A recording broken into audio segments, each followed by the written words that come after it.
Vous informer est notre devoir. À présent, les titres. À la une de ce journal, la Banque d'Abidjan est désormais dénommée Africa Bank Côte d'Ivoire. Cette nouvelle appellation a été officialisée par Vasco Duarte Silva, directeur général de Africa Financial Group. Nguessan Kofi, ministre de l'enseignement technique, de la formation professionnelle et de l'apprentissage, a effectué une visite officielle dans 3 établissements d'enseignement technique et de formation professionnelle. Du nouveau dans le secteur de la formation et de l'enseignement supérieur en Côte d'Ivoire, le Centre africain de perfectionnement et de management des cadres, CAMPC en sigle, et l'Université de Bandoukou ont signé officiellement une convention de partenariat à suivre dans ce journal. Mesdames, Messieurs, vous suivez ce journal au numéro 171 sur Canal+. Bienvenue dans cette nouvelle session d'actualité. On ouvre ce journal avec l'actualité bancaire nationale de la semaine. Elle était connue sous l'appellation BDA, Banque d'Abidjan, mais désormais elle est dénommée Africa Bank Côte d'Ivoire. Cette nouvelle appellation a été officialisée par Vasco Duarte Silva, directeur général de Africa Financial Group, président du conseil d'administration de Africa Bank Côte d'Ivoire. C'était à l'occasion de la célébration des 10 ans de vie du groupe, né en 2015 avec comme point fort soutenir l'économie locale. Mon désir, Nassimanto. Africa Bank Côte d'Ivoire, c'est le nouveau nom que porte depuis le 6 mai 2025 l'SBDA. Une transformation positive avec à la base des ambitions de plus en plus grandissantes pour l'Afrique. L'institution bancaire à personnel 100% africain pour les Africains se déploie avec pour ambition faire croître les entreprises, les PME, les micro-entreprises et les particuliers. Et Abidjan, commune du plateau, a été témoin de la transformation de l'SBDA dont la vision est d'accompagner et propulser l'économie locale et donc africaine. À l'orée de cette transformation profonde, une ligne toute tracée, selon Vasco Duarte Silva, président du conseil d'administration de Africa Bank Côte d'Ivoire, pour servir davantage avec une meilleure expérience client. Mais cette transformation ne touche pas uniquement le nom et la campagne d'une ambition renouvelable, des nouveaux services, d'une meilleure expérience pour nos clients et d'une présence digitale renforcée. Ce n'est pas juste un changement de façade, c'est une véritable évolution stratégique. Le directeur général de Africa Bank Côte d'Ivoire, Habib Bledou, a rappelé que depuis le lancement officiel de la banque en Côte d'Ivoire en 2017, le chemin parcouru est remarquable, avec une hausse significative du portefeuille client et du total bilan qui a franchi la barre symbolique des 400 milliards de francs CFA en ce début d'année. 8 années durant, la banque a relevé d'importants défis pour être plus proche qu'une banque classique, une avancée félicitée par les autorités ivoiriennes. Notre appui au secteur privé est tout simplement l'ambition d'être un catalyseur de l'économie réelle.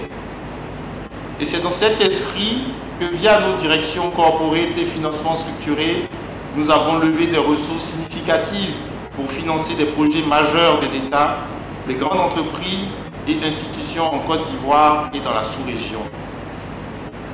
Ces financements sont répartis sur de nombreux secteurs, dont par exemple le domaine des infrastructures et du BTP. Comme le si bien démontré les responsables du groupe Africa et sa filiale Banque d'Abidjan, le dit groupe s'est illustré depuis sa création comme un acteur avant-gardiste et innovant. L'institution bancaire Africa a su contribuer à répondre aux besoins de financement de notre économie en accompagnant les PME, en soutenant les projets structurants. En marge des festivités de la célébration, Africa Bank Côte d'Ivoire a lancé son tout nouveau service de WhatsApp Banking baptisé My Africa, un chatbot s'affirmant déjà comme une révolution et en offrant entre autres la possibilité de consulter le solde de ses comptes, y compris les comptes d'épargne, de visualiser son RIB de manière rapide, de télécharger ses relevés de compte, tout ceci en un clic. Rendons-nous à Odiéné, c'est dans le nord-ouest de la Côte d'Ivoire. Le vice-président Thiemoko Mele Koné a procédé à l'inauguration de l'agence auxiliaire de la Banque centrale des États de l'Afrique de l'Ouest, BCAO en sigle. Retour sur les temps forts de cette inauguration avec Ayuba Doumbia. Située à la frontière avec le Mali et la Guinée, la ville d'Odiéné a désormais son agence auxiliaire de la BCEAO, entendue Banque centrale des États de l'Afrique de l'Ouest. Cette infrastructure qui pour sûr boostera les activités bancaires dans le district autonome du Denguélé est ici saluée par le président des associations de banques et établissements bancaires de Côte d'Ivoire. Sachant tout le bénéfice de l'ouverture de votre agence auxiliaire au regard des défis présents et à venir, en continuant de travailler à l'intensification des efforts de réalisation d'infrastructures permettant d'accompagner le développement local, du système bancaire et financier, de contribuer à l'inclusion financière et de rapprocher les services monétaires aux usagers, vous faites œuvre d'une grande reconnaissance à la haute qualité du Denguélé.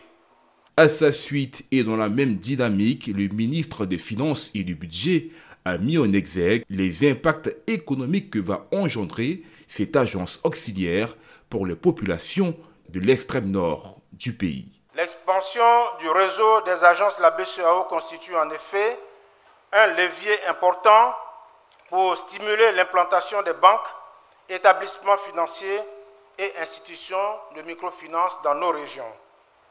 Cette présence accrue des banques et institutions financières favorisera sans aucun doute l'intermédiation financière, le financement de l'économie locale, la création d'emplois ainsi que la réduction des disparités. Présent à la cérémonie, le gouverneur de la BCEAO a pour sa part salué l'esprit coopératif des autorités ivoiriennes, non sans oublier de faire une mention spéciale au président de la République. Excellence, Monsieur le vice-président de la République, votre illustre présence parmi nous ce matin est un témoignage fort. Elle souligne l'attention toute particulière que les plus hautes autorités ivoiriennes accordent à la BCEAO.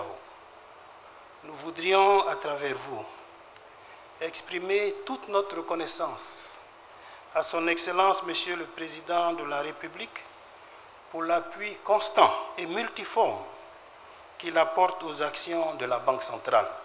Aux éminentes personnalités ressortissantes du district de Denguélé, venues témoigner leur attachement à cette réalisation. À toutes et à tous qui avaient répondu à l'invitation de la BCEAO, je dis Aïda Ansé, Aniché. Notons que cette cérémonie a enregistré la présence du vice-président de la République de Côte d'Ivoire, Tchémoko Koné, qui a été accompagné par plusieurs membres du gouvernement. Guessan Kofi, ministre de l'enseignement technique, de la formation professionnelle et de l'apprentissage, et Cécile Compaoré Zungrana, représentante présidente UNFPA, ont effectué une visite officielle dans 3 établissements d'enseignement technique et de formation professionnelle. L'initiative s'inscrit dans le cadre des efforts déployés par le gouvernement en collaboration avec l'UNFPA pour garantir aux jeunes un environnement d'apprentissage sûr et sécurisé. Mon désir, Nascimento.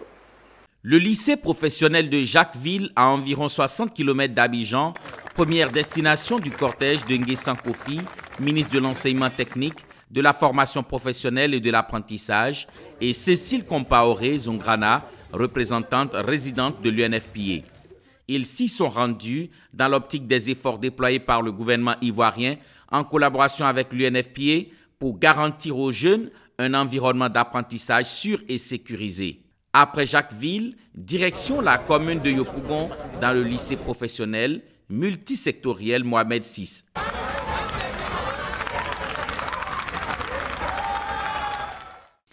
Un temps pas du tout repos pour la délégation avec une dernière destination à savoir le lycée technique d'Abidjan à Cocody. Ces visites ont permis à l'UNFPA d'offrir d'importants lots de matériel et d'équipements biomédicaux aux infirmeries des 3 établissements. Des équipements composés en grande partie de kits biomédicaux sur la santé sexuelle et reproductive de la jeune fille. Coût de ces lots estimé à une valeur de 15 726 265 francs CFA. Le ministre a rappelé l'importance de ce partenariat dont le bonheur se perpétue avec cette nouvelle dotation. En effet, l'UNFPA apporte des équipements essentiels en matière de santé sexuelle et reproductive aux établissements que nous visitons. Ces dons témoignent d'un engagement fort à l'effet de garantir à nos jeunes un accès à des informations appropriées et à des outils leur permettant de faire des choix éclairés, responsables et sûrs. Madame la représentante résidente, en mettant à notre disposition cet important lot de matériel et équipements biomédicaux, vous contribuez à créer un environnement protecteur pour nos apprenants en général, mais surtout à favoriser le maintien des jeunes filles dans leur cursus scolaire. Quant à Cécile Compaoré Zungrana, représentante résidente de l'UNFPA, c'est le lieu de rassurer du soutien de son institution. Nous sommes très impressionnés. On savait monsieur le ministre très engagé à accompagner les jeunes pour les aider à libérer leur potentiel, pour contribuer efficacement au développement du pays. C'est aussi l'ambition et ça fait partie du mandat de l'UNFPA d'accompagner les gouvernements à libérer le potentiel des jeunes.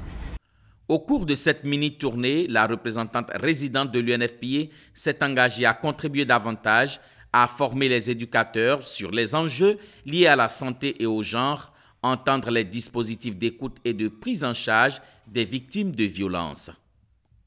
Poursuivons cette édition. L'apothéose de Youth Life Academy 2025 s'est tenue au Collège moderne d'Abobo Sogefia. Cet événement a mobilisé les jeunes élèves autour de thématiques essentielles telles que le leadership, l'entrepreneuriat et le volontariat. Une journée conçue pour inspirer et motiver les élèves tout en leur permettant de découvrir des activités éducatives et lucratives. Détail avec Michel Brou. Les élèves du Collège moderne d'Abobo Sogefia ont visiblement adopté le programme Leadership, Entrepreneuriat, Volontariat. À travers Youth Life Academy, ce projet riche en enseignements était à sa clôture pour sa 3e édition dans cet établissement. Au menu des festivités, dessins, des pitchs, des prototypes et des sketchs au grand plaisir du public. Les participants ont pu explorer les différentes facettes de l'entrepreneuriat, allant de la création d'entreprises à la mise en place de projets de groupe pour développer des idées innovantes. Cette année, avec l'aide de mes meilleurs amis, j'ai voulu prendre part à cette association et le club même a beaucoup ouvert les yeux. Car j'ai voulu apprendre, j'ai créé et je me suis bien amusée pendant tout ce temps. Cette approche collaborative a permis aux élèves d'exercer leur créativité, mais aussi de renforcer leurs compétences en leadership. Un bilan satisfaisant pour le président de Youth Life Academy et soutenu par les responsables du ministère de l'Éducation nationale. Nous avons découvert justement ces enfants qui ont l'esprit de créativité, des enfants qui identifient les problèmes de leur société, de leur communauté et qui proposent d'apporter la solution. C'est ça la démarche entrepreneuriale. Donc tout ce que nous pouvons dire aux chefs d'établissement, d'ouvrir leur établissement à ces structures qui sont autorisées et puis de créer les conditions pour qu'ils puissent vraiment travailler avec les enfants. Le bilan est positif. Je suis satisfait parce que quand je regarde les prestations c'est au-delà de nos attentes. On a apporté un peu, les enfants ont récupéré ça et ils ont sublimé ça en nous apportant des choses vraiment extraordinaires. Donc ça nous encourage encore à revenir l'année prochaine et même à s'étendre dans plusieurs écoles pour apporter ce programme. Ça nous démontre que c'est un programme qui fonctionne et qu'un programme à reproduire. Créé depuis 2023, l'apothéose de Youth Life Academy est à sa 3e édition et enregistre pour cette année 600 élèves du CE1 à la terminale, dont 200 du CEMAS.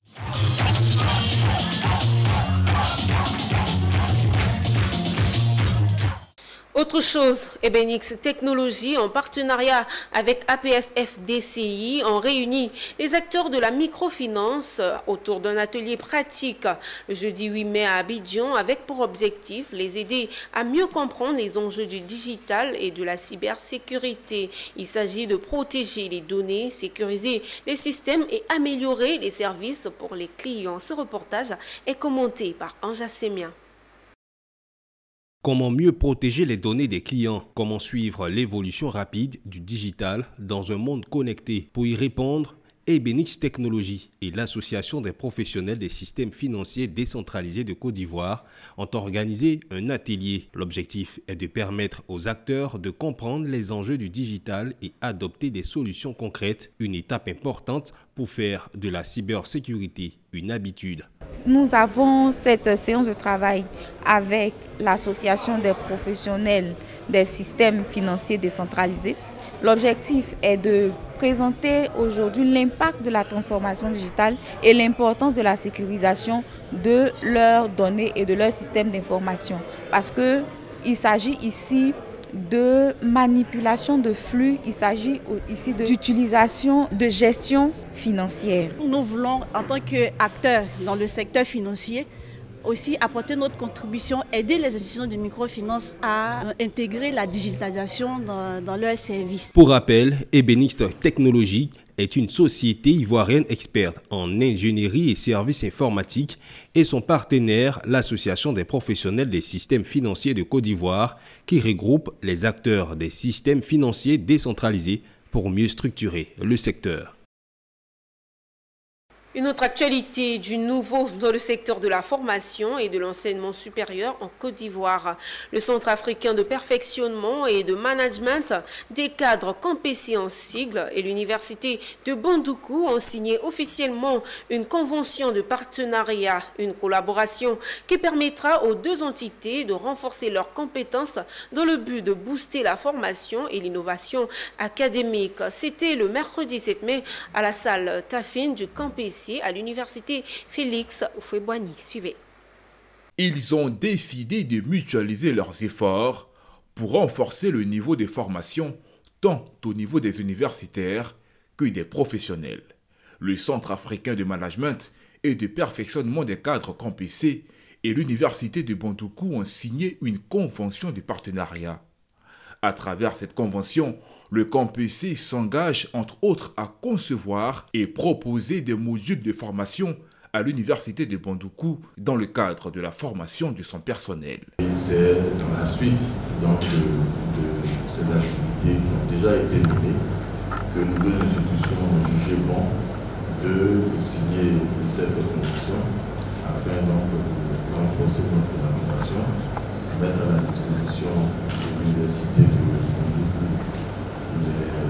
l'expérience du Campessi en matière de management, l'université de Bandoukou qui a des experts de différents domaines, en ingénierie de l'architecture et d'autres domaines qui vont également aussi appuyer le Campessi dans ces programmes de formation. Quant à l'université de Bandoukou, elle s'engage à mettre à la disposition du Campessi des expertises avérées pour l'encadrement scientifique et l'animation des cours dans les domaines de la formation en méthodologie de la recherche, gouvernance et en développement durable. Les vice-présidents sont là, mais en particulier le vice-président chargé des enseignements. C'est combien de fois nous avons eu des difficultés pour faire venir les enseignants à Bandoukou, pour faire les enseignements. Mais, chers collègues, chers frères, professeur Kogis, monsieur le directeur général, vous avez été de ceux-là qui sont venus à Bandoukou sans faire de commentaires. L'université de Bandoukou mesure la grandeur de votre geste à son endroit. Et nous ferons le maximum d'efforts pour nourrir cette confiance et pour faire vivre ce partenariat au quotidien au profit de nos deux institutions. Notons que cette signature de convention vient formaliser une collaboration existante entre les deux entités. Le directeur général du Campessi a offert des bourses d'études à l'université de Bandoukou et celles-ci seront disponibles à la prochaine rentrée académique. La 4e édition de la Foire internationale de Treichville se tiendra du 15 au 23 août prochain. Cette annonce a été faite lors d'une conférence de presse tenue le jeudi 8 avril au centre artisanal de la ville d'Abidjan. Cette année, l'événement mettra en avant le thème « L'artisanat dans le milieu carcéral », une thématique qui vise à valoriser les opportunités qu'offre ce secteur pour la réinsertion sociale des anciens détenus. Amik Robara pour plus de détails. La 4e édition de la Foire internationale de Treichville se tiendra du 15 au 23 août prochain au rond-point de la rue 12 à Treichville. Cette édition se déroulera autour du thème « L'artisanat en milieu carcéral », une thématique chère à Kambou Moustapha, président de la FIT et maître artisan. Ancien détenu du pôle pénitentiaire d'Abidjan, il a pu se construire grâce à l'artisanat. Alors nous pensons qu'au-delà de cette chance qu'on leur offre, il faut donner aussi la possibilité à ces gens qui sont en prison là d'apprendre à faire quelque chose de leurs 10 doigts, et cela permettra à ces individus-là de se prendre en charge et de pouvoir s'éloigner, de pouvoir éviter de récidiver, voilà, et de retourner en prison. Nous avons ce secteur-là de l'artisanat que nous considérons comme étant le meilleur des moyens pour réduire le chômage dans nos pays. Et ailleurs, il a été utilisé à bien escient et il a réussi à pouvoir freiner par exemple l'immigration clandestine comme je l'avais souligné. Selon les chiffres avancés, 60% des ex-détenus ne récidivent pas lorsqu'ils ont accès à une formation professionnelle ou à un métier. La FIT veut donc mettre en lumière le rôle de l'artisanat dans ce processus et surtout révéler le potentiel créatif des ex-détenus. Au-delà, c'est un tremplin pour revitaliser le secteur de l'artisanat. Pour cette 4e édition, il y aura une journée dédiée à notre association, qui est une grande association qui compte plus de 300 membres répartis sur toute l'étendue du territoire et à l'international. Et donc nous voulons redynamiser le secteur de l'artisanat parce que nous inscrivons dans une nouvelle vision de l'artisanat. La FIT 2025, plus qu'un simple rendez-vous commercial, est un levier d'inclusion sociale pour des hommes et femmes en quête d'une seconde chance. Expositions, ventes, formations aux métiers artisanaux et conférences meubleront cette 4e édition. À Bouna, capitale de la région du Bunkani, dans le district autonome du Zanzan, où le conseil d'enseignement des professeurs d'histoire et géographie ont organisé, avec le soutien des autorités et de l'OIPR, la grande finale du concours Génie en herbe du département de Bouna. Cette finale, qui a réuni 4 écoles, avait pour objectif, en toile de fond, pour les organisateurs de préparer au mieux les élèves pour affronter sereinement les examens de fin d'année, suivant le compte-rendu de Anissé Kouadio, notre correspondant sur place. Temple du savoir du collège moderne de Bouna se déroule la grande finale du concours Génies en herbe du département de Bouna. 5 établissements sont en compétition, à savoir le collège privé du parc, le collège moderne de Bouko, le collège moderne et le lycée moderne de Bouna. C'est une initiative des professeurs du conseil d'enseignement d'histoire-géographie du collège moderne de Bouna. Permettre aux élèves de renforcer leur acquis et d'exprimer leur talent dans le but d'éduquer, d'instruire et de former bien évidemment nos élèves. Plusieurs autorités et personnalités ont tenu à accompagner cette initiative qui prône l'excellence, parmi lesquelles les autorités préfectorales, la grande famille de l'éducation nationale du Bunkani et le parrain, le vénérable sénateur élu de la région du Bunkani, Kambiressier. Aux compétiteurs, vous avez été choisis par vos établissements parce que vous avez des compétences à faire valoir.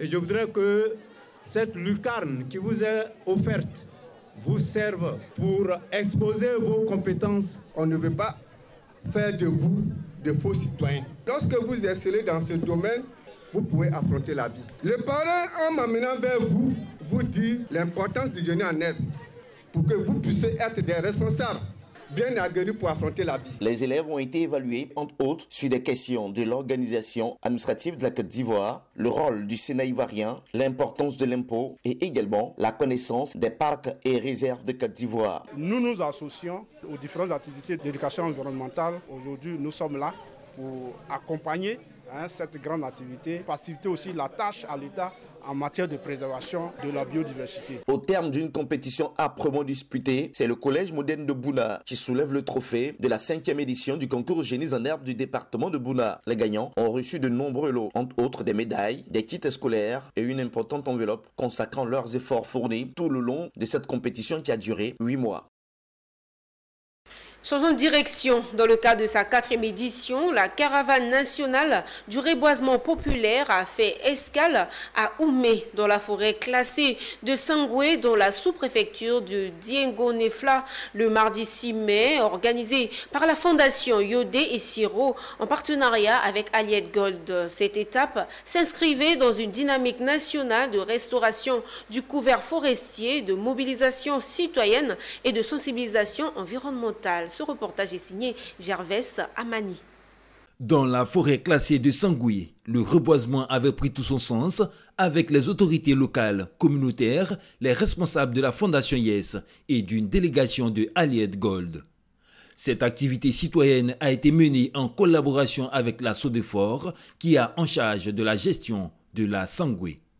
Pour le président de la Fondation Yes, Abba Sylvain Di Siro, a noté que cette caravane nationale du reboisement visait à impliquer les élèves et étudiants pour former une génération écologiquement responsable. Aujourd'hui, quand on parle de la Côte d'Ivoire partout dans le monde, c'est à cause de sa forêt. Parce que sans forêt, il n'y a pas d'agriculture. On parle de la Côte d'Ivoire à cause de son café, son cacao et aujourd'hui son anacarde. Je voudrais dire merci. Merci à tous ces jeunes lycéens et collégiens qui nous ont accompagnés en ce jour pour venir mettre un plan en terre. Sachez que les plans que vous avez mis en terre ne vont pas vous oublier. De la manière que les plans seront fixés, c'est comme ça votre vie et vos objectifs seront fixés. Je voudrais vraiment féliciter la Sodefort, féliciter la Fondation Yes, féliciter Allied et tous les partenaires pour avoir mobilisé les enfants parce que c'est d'abord et surtout pour eux. Et c'est pour eux qu'on fait ça, c'est d'eux qu'il s'agit. Merci les enfants, vous nous touchez d'être venus massivement. Vous nous touchez de vous voir avec les pépinières en train d'apprendre sous le soleil à planter pour vous-même et pour vos enfants demain. Lancée en 2022 par la Fondation Yes, la caravane nationale du reboisement populaire repose sur 3 piliers majeurs qui épousent la vision de la gestion environnementale de Allied Gold. En 3 éditions, cette caravane a permis de reboiser plus de 800 hectares dans 26 forêts classées à travers 23 villages de Côte d'Ivoire. Pour cette 4e édition, l'objectif visé, atteindre 1000 hectares reboisés à l'échelle nationale. Changeons de direction. Ils sont 1049 étudiants qui ont juré devant Dieu et les hommes d'exercer leur métier avec loyauté à l'Institut de formation des agents de santé INFAS de Korogo.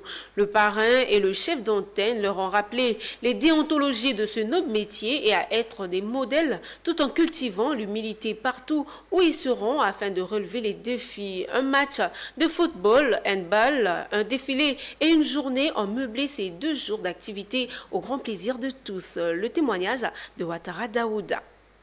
Double cérémonie de port de blouse et la prestation de serment des étudiants de l'UNFAS de Korogo Séjour. Le fruit de plusieurs années de travail acharné, de détermination pour les diplômés de 2021-2024, mais aussi un début d'engagement pour ceux qui portent pour la première fois la blouse. Après cette cérémonie de prestation, nous serons déployés sur toute l'étendue du territoire pour vraiment mettre à profit ce que nous avons appris durant les 3 ans au niveau de l'INFAS de Korogo. Et les missions que nous attendent, c'est d'assister la communauté. Ce qui m'attend n'est pas du tout facile. Avec l'aide de Dieu, je compte me mettre au service des femmes et des bébés. Restez humble, soyez humble, travaillez dans l'humilité. L'humilité va vous permettre de savoir que vous travaillez sur des êtres humains vivants. Ne mettez jamais l'argent au-devant de l'être humain. Vous devez reconstruire de nouvelles qualités, telles que l'empathie, l'humilité, l'honnêteté et la probité. En présence des parents, familles et connaissances, ce moment solennel a été marqué par le port de blouse et la prestation de serment des diplômés de 2021-2024. Comme je l'ai dit, le métier comporte beaucoup d'exigences. Exigence d'abord avec soi-même. Lorsqu'on se donne une conduite, une ligne de vie, on doit la respecter. Mais également vis-à-vis des autres. Les autres attendent beaucoup de nous puisque nous allons travailler en équipe. Ils attendent de nous. Ils attendent une bonne collaboration. Ils attendent que nous soyons sincères, nous soyons honnêtes et que nous accomplissions nos devoirs comme il se doit. Plusieurs activités ont émaillé cette journée. Un match de football, une journée culturelle et un défilé avec les différentes tenues des régions. Voilà, c'est par cette information que prend fin ce journal. Merci pour votre attention soutenue. Au revoir.